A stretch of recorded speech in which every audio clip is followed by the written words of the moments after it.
I see a fellow board member, Brajarani, and because I can't see. Uh, I ask all of you, um, if you don't mind, to uh, show me your lotus eyes, even if for a moment, unless you're still in bed in your pajamas, and then I'll fully understand. So, therefore, I'm assuming those who don't say hello with their video, I can safely assume they're still in bed, and I'll try not to embarrass you too much, just a little bit. Painting their toenails. Yes, yes. You see, you're smart, Prabhu, because you painted yours before the class. Very good thinking. Okay, now I Very realize good. some can't, but I like to see who's here. I realize you may have to turn off and cook breakfast and do other things, but at least I like to see you, if only for a moment. Uh, let's see, we got a few in the waiting room here. We'll make sure everyone's admitted. Uh,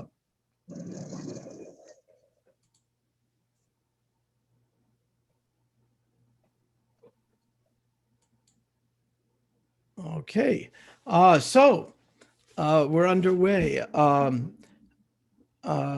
and I understand some of you can't turn on your video, and I understand that. That's okay. We'll just assume you're painting your toenails.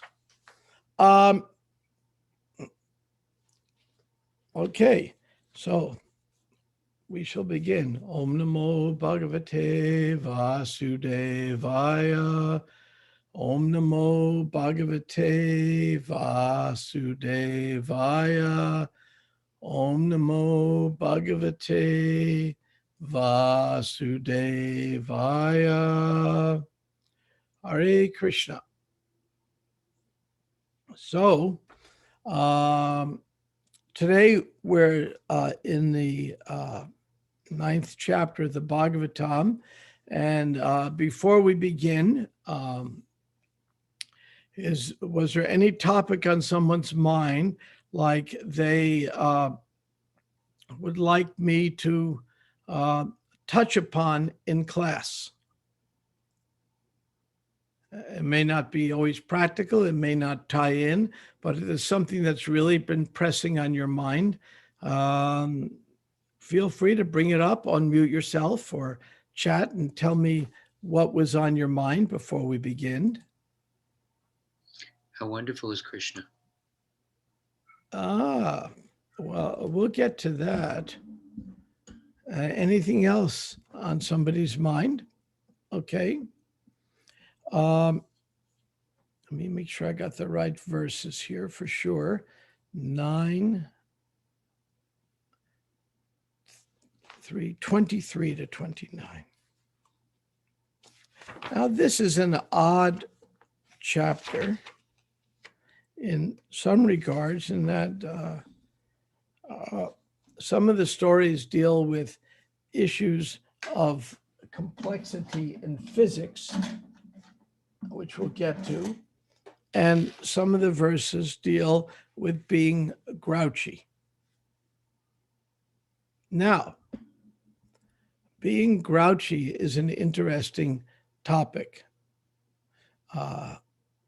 Okay, we got a few good questions coming in that are relevant for the verses.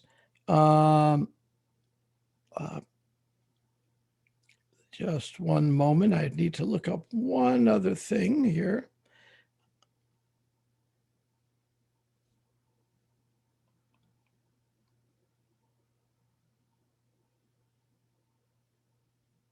Okay.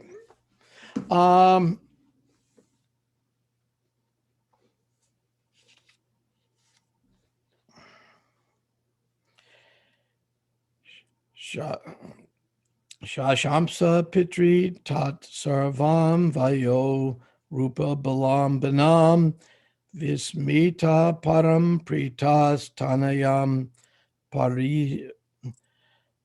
Parishasvaje. So in this, just to give a context before we do the particular translation, King Saryati went and visited the ashram of Chaivana Muni. Now, Chaivana Muni was old. He was grouchy. His hair was white. Um, his skin was baggy and hanging off him. His veins were showing. Does this describe any of you? Okay, so he had all the symptoms of old age. And when he got there, when the king got to the ashram with his beautiful daughter, she saw a glow worm, a glowing from a wormhole, and she poked it with something, curious what it was. And that was Chaivana Muni doing something quite mystical. And she even made some blood come out. So mystic yogis can sometimes assume other forms. And so the king and his entourage were cursed. Now, this is a curse that none of you ever want to get. If you've been to India, you've likely gotten this curse. Those who have been to India will experience this curse. They could not pass stool or urine. So in India, you often get two curses, either too much stool or not enough. Either way is extremely uncomfortable. And it can be very disconcerting, to say the least. So here you have a king and all his entourage, and they're just there in some kind of agony. So the king, being a smart king and understanding karma and how the world works, kings are supposed to understand that. Nowadays, they often don't. The king understood some offense has been done. And he went and he understood his duty, and he offered his daughter as a bride to the king. In those days, such things were the social custom of the time. Nowadays, such things would be considered quite unusual. But in those days, such things happened. Now, some would, when he did that, I'm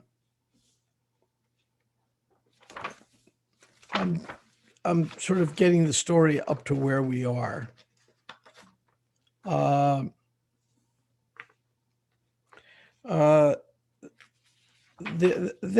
the king realized that his wife is not going to be very happy this way, and he's not going to be, this is an odd arrangement. And the king, then the great physicians, the Ashvini Kumaras, they're really good physicians, much better than anybody we can ever find nowadays.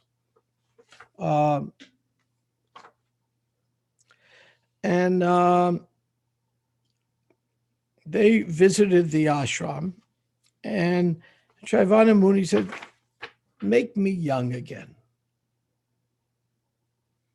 Now, sometimes we get challenged that way in our own life. Would you like to be young again? For those of us who are older. And those who are older, would you sometimes challenge, would you like to be older? Now, I'm asked that question.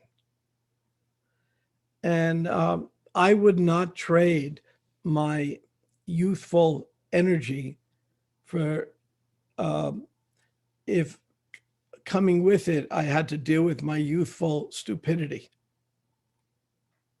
And sometimes that can happen. When I was younger, I was very fortunate. I was able to do some wise things. And I was also able to demonstrate that there really is a God. Now, how could I demonstrate there's really a God? I can show you because I'm speaking to you right now. Because if I think of all the dumb, dangerous things I did as a youth and I'm still alive, there must be a God. Otherwise, it couldn't explain it. So, but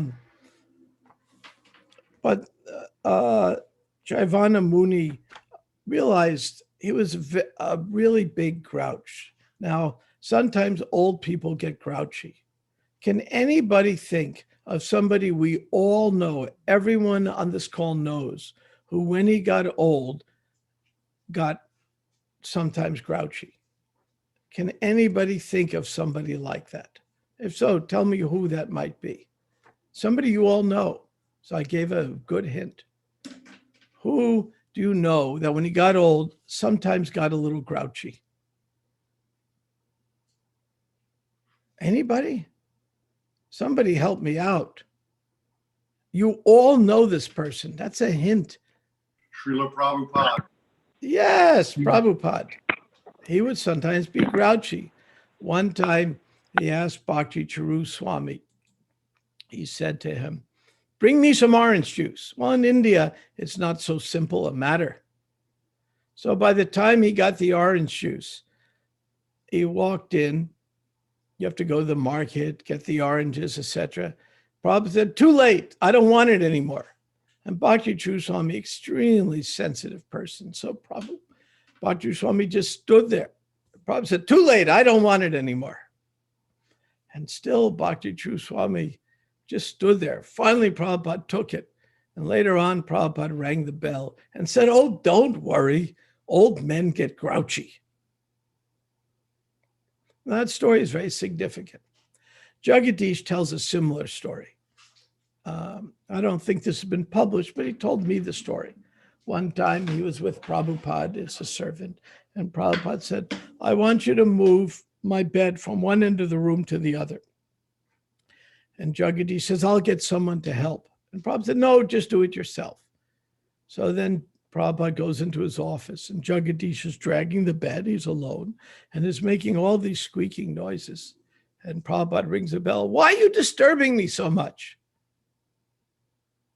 And later on, Prabhupada rang the bell, and Jagadish went back. Yes, Prabhupada. He said, don't worry, old men get grouchy. So it's just the nature of things. Prabhupada was very funny that way. Now, Prabhupada wasn't like an ordinary old man who just hurt people and was mean, but sometimes older people can exhibit a certain grouchiness. I can speak from experience. And sometimes young people can exhibit an overenthusiasm. Just certain things go with certain ages. Now, in this case, though, it kind of got interesting in that Jaivana Muni had this nice wife, and he's thinking, I don't have a suitable body. And he told the Ashva Kumaris, make me young again, make me young again. So they took him to this mystical lake, and he went in it, and they all went in. And when they came out, they all had these beautiful, youthful bodies, as beautiful and as glowing as a young man's body could be. And Jaivana Muni's poor wife was like bewildered. Oh, where's my husband? I have no husband anymore. She couldn't find him. She was very loyal woman. She wasn't going to go with another man, even if he was beautiful and young.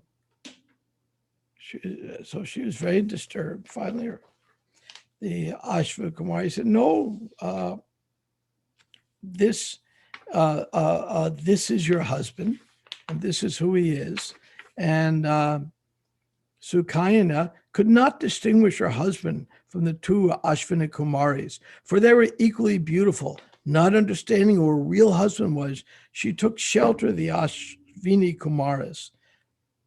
They were pleased to see Sukayana's chastity, chastity, because she didn't try to say, oh, which one's the most beautiful guy? That's who I want now.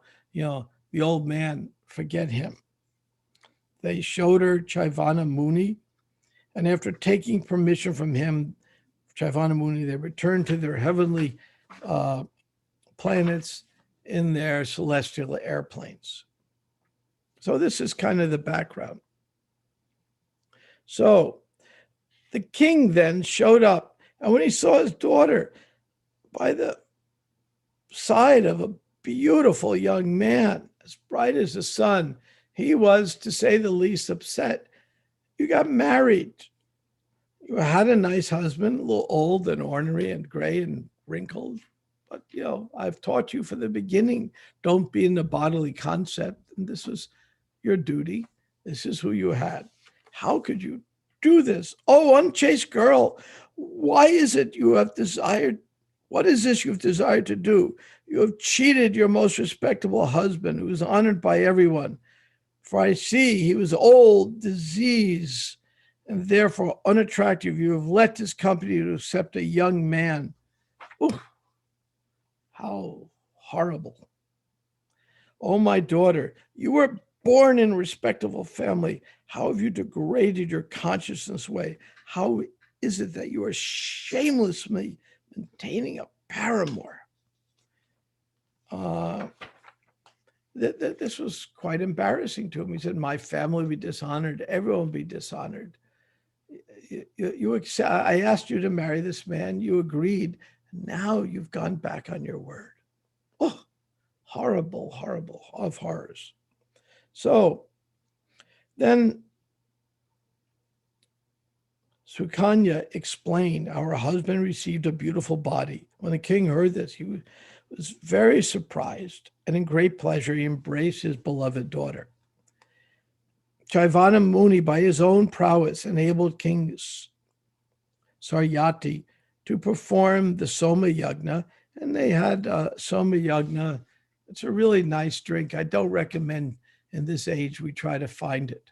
When I was young, we were looking for the Soma Rasa. We called it LSD, marijuana, hashish. We were looking for the Soma Rasa. Turns out it didn't work very well, because it's not Soma Rasa. It's just illusory energy. So now Soma Rasa is reserved for people from heavenly planets. King Indra was very upset by this. King Indra was kind of short-tempered.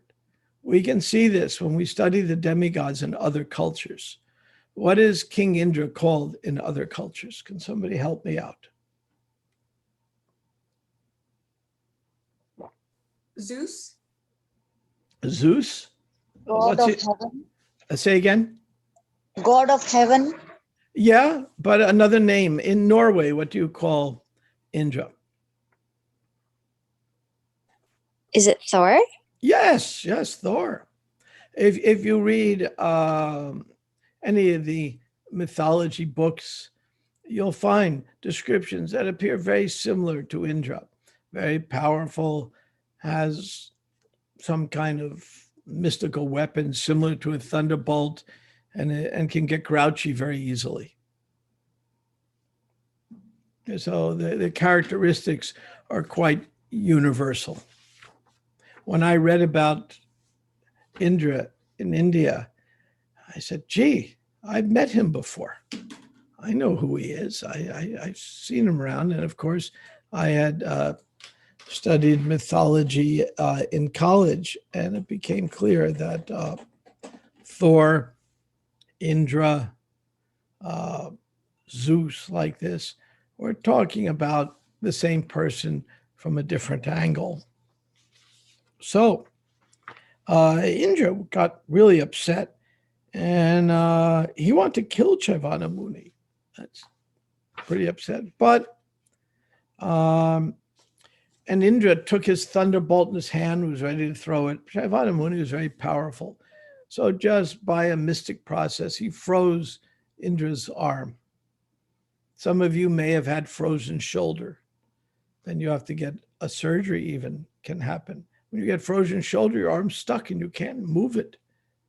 So similarly, Indra ended up with a really bad case of frozen shoulder, 100% frozen. And he was upset because not only did Chaitanya Muni have the Somarasa, he gave it to the Ashvini Kumaras, who according to the rankings in heaven were not entitled to it. And he gave it to him. So he was very upset. So then the story goes on. King Saryati had some more sons. And then there's, I'm going to pause here just for a few questions that why did Indra get upset? Well, Indra's the king of heaven, and there are rules, and he felt Chaitanya Muni was violating the rules because somehow by the social rankings, Ashvini Kumaras weren't entitled. Now, many societies have social rules. It's a common phenomena, and social rules sometimes are necessary to keep order in society. Yet when these rules become too stiff, they ruin society. For example, the Bhagavatam begins with a great condemnation of the caste system. Can somebody tell me how the Bhagavatam, in its very, very beginning, condemns the caste system? Can somebody tell me how it does that? When I lived in India, before I was a devotee, I was a high school teacher in India. And I was in a state that was very, very backwards and extremely caste conscious. And I observed this process. I was actually horrified by it, that you're born something and you are stuck with your birthright, no matter what your qualifications. Because I had read the Gita, and the Gita had said, hey, your varna is determined by your guna and karma, by your actions and your qualities, not by birth. Never said the word janma, birth. And I was in India, I was horrified by it. State I live extremely backwards. To this date, there's still caste wars all the time. So how does the Bhagavatam in its very first canto condemn the caste system? Can somebody remind me? Shringi cursing. Shringi cursed who? Maharaj Parikshit. He cursed Parikshit. He was the unqualified son of a Brahmin, and therefore he claimed to be a Brahmin just by birthright, very unqualified. So the whole Bhagavatam, sometimes we get criticized, oh, your tradition comes from India, they have the caste system. Well, the most important scripture in all of India, the Srimad Bhagavatam, begins with a condemnation of the caste system, a very dramatic one. But these things happen. So Indra was kind of, why did he get upset? He had a little bit of caste consciousness. Ashvini Kumaras, they weren't quite a member of the right group. A little bit of that, even though they were qualified and everything. He said, when I grew up in New Jersey. Now, many of you are in New Jersey or right next to New Jersey. When I grew up, we used to say New Jersey is the light at the end of the tunnel, the Holland and Lincoln tunnels. So I lived right behind my house was a golf course, a very famous golf course called Baltusrol Golf Course. They even have the US Open there. This was in the 50s. And at that time, my town I lived in was half Catholic and basically 2/3 Catholic and Jewish. And the only people that could play at the golf course were white Anglo-Saxon Protestants. The nickname for them is WASPs, white Anglo-Saxon Protestants. No one else was allowed to play at the golf course, even though the town was mostly Jews and Catholics, and everyone accepted it. No one fought it. It was just how things were. It kind of shocked me. And I used to, as a kid, go and vandalize the golf course as my revenge. But it was just the accepted way things were. People didn't protest it. Yeah, that's how things were. It was kind of that caste consciousness. In the same mood of Chaivana Muni, I thought there was something wrong with it. So I would sneak into the golf course and fill up the holes with sand and watch the golfers hit the ball and roll right over the hole, or they hit a ball in a fairway and I'd crawl out and throw it in a sand trap. Do all kinds of things because it just seemed wrong to me. I don't know where that came from, but it was very, very accepted. I never heard my parents or my neighbor, who was one of the leading Catholic politicians, ever protest that. It was considered kind of how society was. So somehow Indra considered that's how society is. And he didn't like that Chaivana Muni challenged the status quo as unnecessary. Chaivana Muni, in this sense, was kind of like a modern reformer. So Indra got upset because he didn't like it, and Chaivana Muni put Indra in place. We have a history of Indra getting upset and getting put in place. Like, of course, the most famous story is with Krishna and Govardhan Hill, and we have Lord Brahma with the cows, and many stories like this. So we sometimes find in the Bhagavatam of kind of remnants of casteism. And when it comes up, we find that the person who's promulgating that casteism always gets smashed. Sometimes people get down, well, in this culture 5,000 years ago, there was still casteism. It wasn't a very good culture. Well, every time casteism shows up, it gets smashed. That's the point. We find hunters in the Bhagavatam, and every time you find a hunter, they get smashed. That's the point. They get smashed. Why they get smashed? Because they're supposed to get smashed, because it's wrong. But it's a natural tendency for us to claim a birthright. It's part of our false ego process to claim that because I am born in this particular family. We go to India now. We have a resurgence of Hindutva. I am born in this Hindu family. I am better. And then before that, I was born in a Muslim family, and you Hindus are not so good. And if we go to Israel, we find if you look at Israelis and Palestinians and you line them up and you put the same clothes on them, you can't tell them apart because genetically they're first cousins. They're all related. They're all Semitic people, and they look alike. And they have many of the same, they eat the same thing. Jews don't eat pork. Muslims don't eat pork. They're basically first cousins. But they get caught up in this terribly bodily concept, and they end up in a birthright. I'm born this way. I am better than you. So this is the disease of society, and it happens all the time. So that's the question.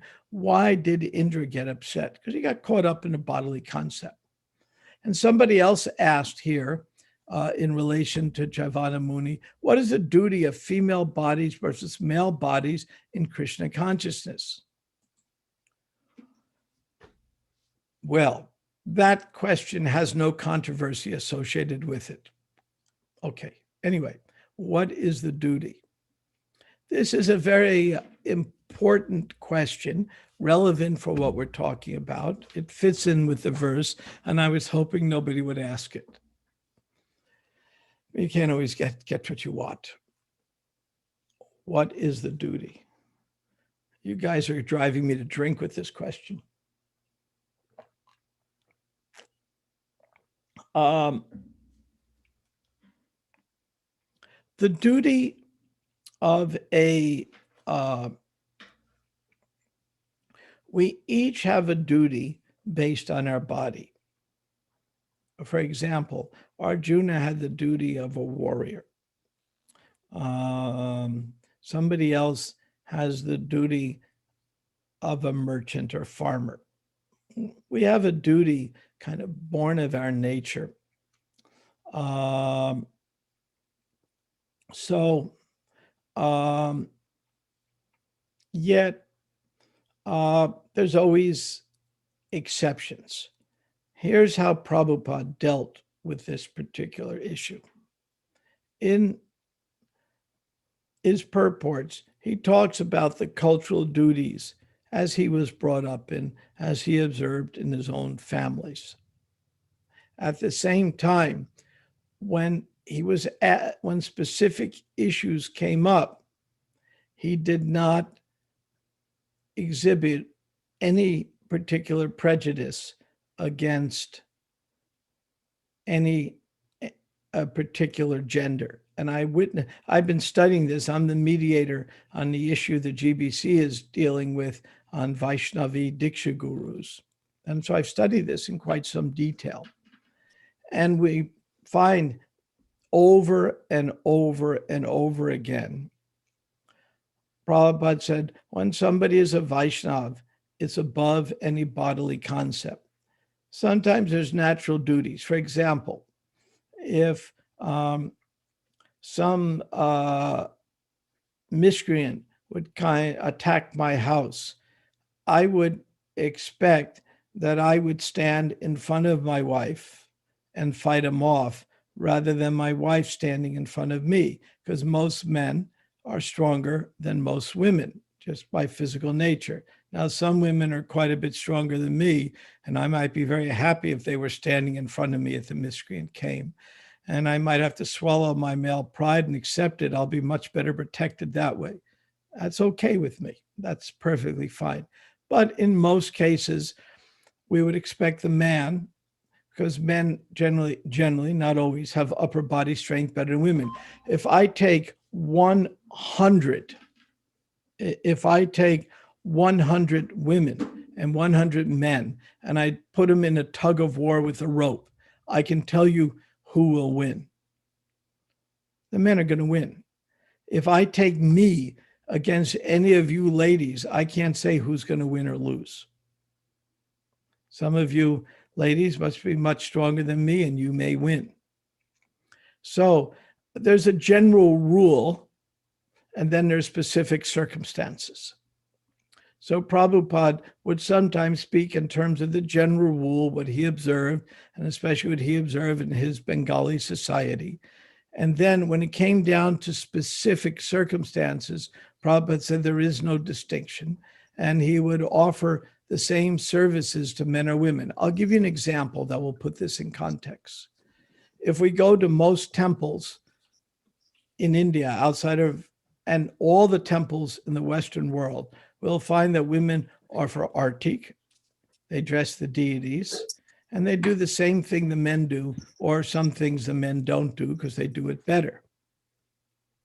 But if we go to Vrindavan and a few temples in India, we never find women on the altar. Now that is a curiosity. Why is it that way? Anybody know why that is?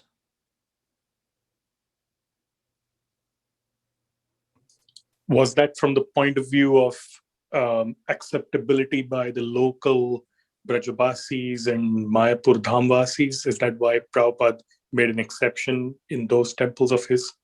Yeah. And it was not only was that, thank you, my friend Yasoda, I appreciate. Not only was that the reason, but Prabhupada was very specific about it. He was even apologetic. I'm sorry, somebody like Yamuna, I don't have you do it. But the local customs are such that in those societies, they had a lot of trouble accepting even dancing white elephants, as Prabhupada referred to us. We weren't very cultured. I remember when I first went to India, some devotees with me, and they said, let's go to Radhakund. I'm glad I didn't go, because they went there and they saw a bathing garden. The first thing they do is jump into it feet first. You don't jump into Radhakund feet first. You take the water, you touch it to your head, you do your prayers and rituals, then you enter the holiest bathing place in all of India. But they jump in feet first like it's a swimming pool. And the locals are horrified by that. Just like sometimes I give a trite example.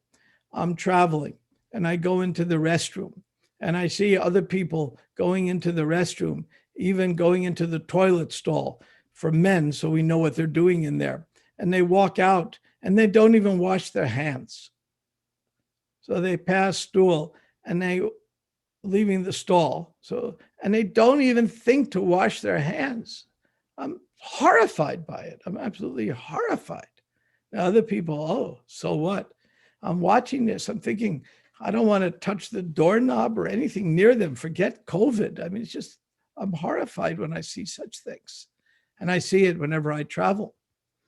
So in a similar way, when we weren't very cultured, we made many cultural mistakes. I'll give an example. That's one that everyone who's been to India can relate to. When we're in Vrindavan, and especially we're a Western person, and we take a rickshaw, the normal price is 1 rupee. The price they charge us is 10 rupees. So then we bargain and we pay 5 rupees and we feel we had a huge victory. The normal price is 1 rupee. So this is what it's like. So I've seen some devotees go there and the rickshawwala is telling them 10 rupees and they start yelling at the rickshawwala, yelling at them, screaming and cursing them. No, it's just their culture. They just bargain. If anybody's seen the Monty Python Life of Brian, they know the bargaining scene that occurred in there. Well, that's just how it is. You just bargain. It's just how things are. And when they rip me off, I just give a big smile. And I just say, too much, I can't pay. And I just smile and smile. And eventually I'll pay 4 rupees and they're happy, I'm happy. But you never yell at a Brijabasi. You don't do that.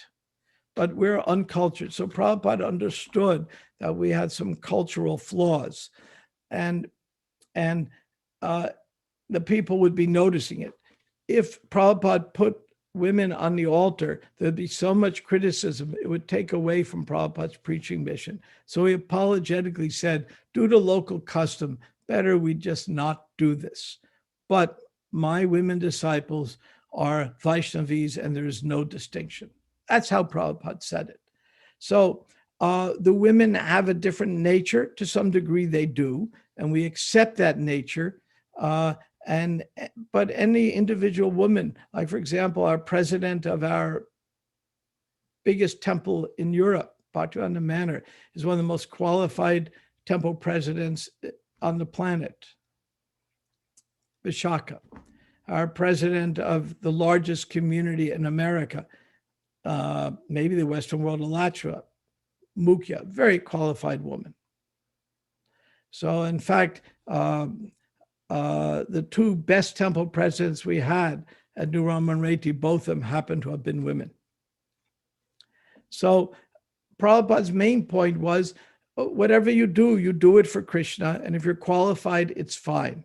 At the same time, there are sometimes for cultural circumstances, we adopt the local culture in order to make it the point of our preaching, not the point that we're culturally defiant. And then we do have somewhat different natures, men and women. Men are from Mars, women are from Venus. Of course, that book's mostly been discredited, but the concept of it, that there are differences, has some validity. So we accept there are some differences, but ultimately it's the spiritual principles that count. So it's kind of a Chinta Beta Beta Tattva. I hope that answered that question. And now I noticed I've been going on and we're running out of time. Now that was interesting because the next verse was going to talk about time and how time moves at a very different rate on Lord Brahma's planet than it does on our planet. And it's a story of Balaram marrying Revati. But there's no time for that story today because I am on the earthly planet, not Brahma's planet, where time would be different. And I was going to talk about the relativity of time and what time looks like in the spiritual world. But that will have to wait to another class. At that point, I will stop here and see if there are any final questions, comments, reflections, criticism or funny things to say?